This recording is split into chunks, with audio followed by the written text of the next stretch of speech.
We have all needed someone to come to our aid or help at some time in our lives, haven't we? And we've also needed a shield or some kind of protection, haven't we? I began a study of Psalm 115 with my church this week, and I want to share with you just a little of what was in that teaching session. There's a whole lot more to be added, but this is part of the beginning outline.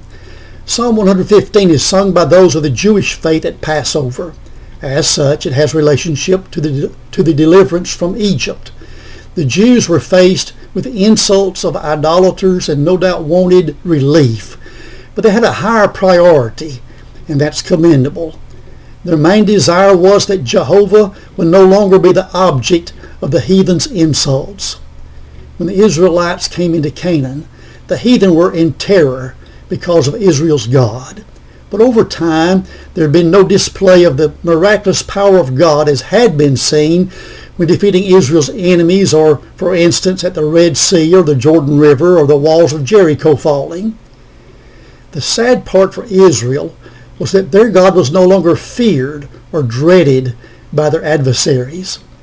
Doesn't that sound like the condition of the world and America today?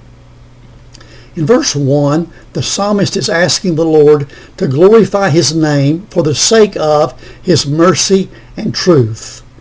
Aren't you thankful for God's mercy that he has shown you and his truth that never changes?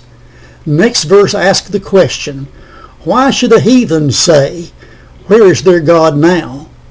Then the psalmist says, our God is in the heavens and has done as he pleased. Then he goes into a description of the heathen's idols. They have mouths but can't speak, eyes but cannot see, ears but they cannot hear, noses but cannot smell, hands but cannot handle, feet but cannot walk. They cannot speak through their throats. After his description, he says that those who make their idols are like their idols that they trust in. What stands between you and serving God is your idol that you trust in rather than trusting in God. After the negative part of this psalm, God gives the author some very sound advice to give to others. He told Israel to trust in the Lord and he would come to their aid and help, and he would be their shield or protector. He's referring to a nation of people. As a nation, let's trust the Lord.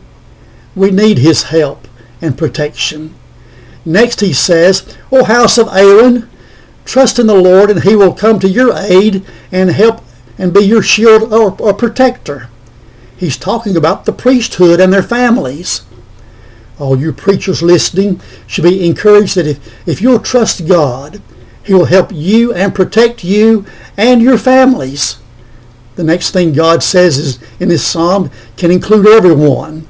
It says, you who fear the Lord, meaning those who reverence and respect the Lord. If you will trust him, he will be your help and your protector. That's all of my outline I will give today, but I want you to understand this, that idols, no matter what form they take, cannot help you in your time of need, but if you'll trust the Lord, he will come to your aid and help you in your time of need and be a shield or protector from your enemies. Trust him and be blessed and keep close to Jesus.